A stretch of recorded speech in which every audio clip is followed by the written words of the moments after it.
వేగంగా సీఎం పర్యటన ఏర్పాట్లు. ఏపీ సీఎం చంద్రబాబు నాయుడు మార్కాపురం బహిరంగ సభకు ఏర్పాట్లు వేగంగా జరుగుతున్నాయి. మంగళవారం పట్టణంలోని బహిరంగ ప్రదేశంలో సభాస్థలాన్ని ఏర్పాటు చేసి స్టేజ్ నిర్మాణ పనులు చేపట్టారు. అధికారులు సభకు 30 నుంచి 50 వేల మంది, పట్టణంలోకి 1,00,000 మందికి పైగా కార్యకర్తలు తరలివచ్చే అవకాశం ఉందని అంచనా వేస్తున్నారు. ట్రాఫిక్ ఇబ్బందులు తలెత్తకుండా చర్యలు చేపట్టినట్లు స్థానిక డీఎస్పీ నాగరాజు తెలిపారు.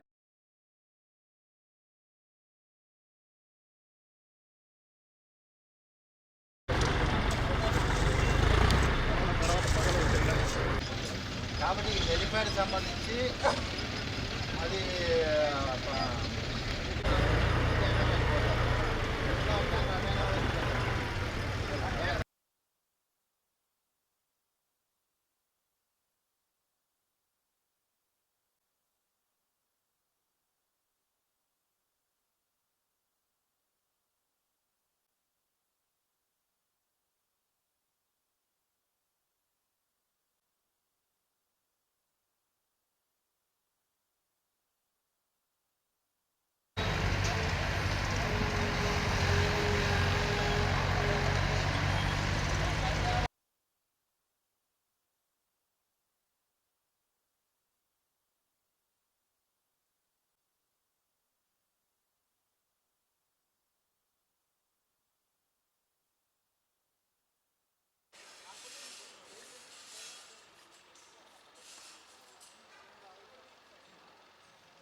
అందరికీ నమస్కారం.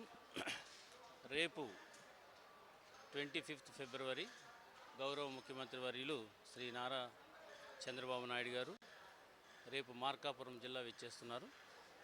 ఈ విజిట్ చాలా ప్రాధాన్యత సంతరించుకుంది. ఎందుచేతనంటే ఈ జిల్లాకి లైఫ్ లైన్ లాంటి వెలిగొండ ప్రాజెక్టులో ముఖ్య భాగమైనటువంటి ఫీడర్ కెనాల్ ఇటీవల కాలంలోనే 460 కోట్లు శాంక్షన్ ఇచ్చి దాని పనులు ప్రారంభించడం జరుగుతుంది. అదేవిధంగా పనులు ప్రారంభం ఇచ్చారు కాబట్టి అవి ఎలా జరుగుతున్నాయనే దాని మీద కూడా అక్కడ ఇన్స్పెక్షన్ కూడా జరుగుతుంది. అక్కడ పనులు చేస్తున్నటువంటి వారితో ఇంటరాక్ట్ అవుతారు. అట్ ద సేమ్ టైం టన్నల్లో కొంత భాగం మిగిలిపోయి ఉన్న వర్క్ జరుగుతుంది. అక్కడ ప్రోగ్రెస్ను కూడా స్వయంగా అక్కడి నుంచి ఆన్లైన్ ద్వారా రివ్యూ చేయడం జరుగుతుంది. అది అయిన తర్వాత ఇక్కడ మార్కాపురం టౌన్లో మీటింగ్కి హాజరవుతారు. ఈ మీటింగ్ చాలా ప్రాధాన్యత సంతరించుకుంది. ఎందుచేతనంటే ఈ జిల్లా వాసుల కళ మార్కాపురం జిల్లా, దాన్ని ఇచ్చి జిల్లా వాసులందరికీ కూడా ఇచ్చిన మాట ప్రకారం ఈ జిల్లానిచ్చి మొట్టమొదటిసారి ఆ జిల్లాకు వస్తున్నారు. కాబట్టి ఇక్కడున్న జిల్లా వాసుల్లో చాలా ఆనందంగా ఉన్నారు, ఉత్సాహంగా ఉన్నారు. సీఎం గారిని రిసీవ్ చేసుకుంటాక అందరూ కూడా ఉన్నారు.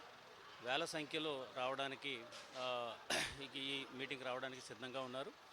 దీనికి సంబంధించి అన్ని ఏర్పాట్లు కూడా జిల్లా యంత్రాంగం చేస్తుంది. అటు ఎస్పీ గారు సెక్యూరిటీ మెజర్స్, అయితే నేను మా జిల్లా యంత్రాంగం అంతా కూడా వచ్చిన వాళ్ళకి ఏ విధమైనటువంటి అసౌకర్యం కలగకుండా ఉండడానికి అన్ని ఏర్పాట్లు కూడా చేయడం జరుగుతుంది. ఇక్కడ వచ్చిన ఎన్ని వేల మంది వచ్చినప్పటికీ కూడా వారందరికీ కూడా అన్ని సౌకర్యాలు కూడా ఇక్కడ ఏర్పాటు చేయడం జరిగింది. ప్రకారం 50,000 వరకు కూడా వస్తారనేది ఇప్పుడు వరకు ఉన్న అంచనా ఉంది. తగినట్టుగానే మేము ఇక్కడ ఏర్పాట్లు అనేది చేసుకుంటున్నాం.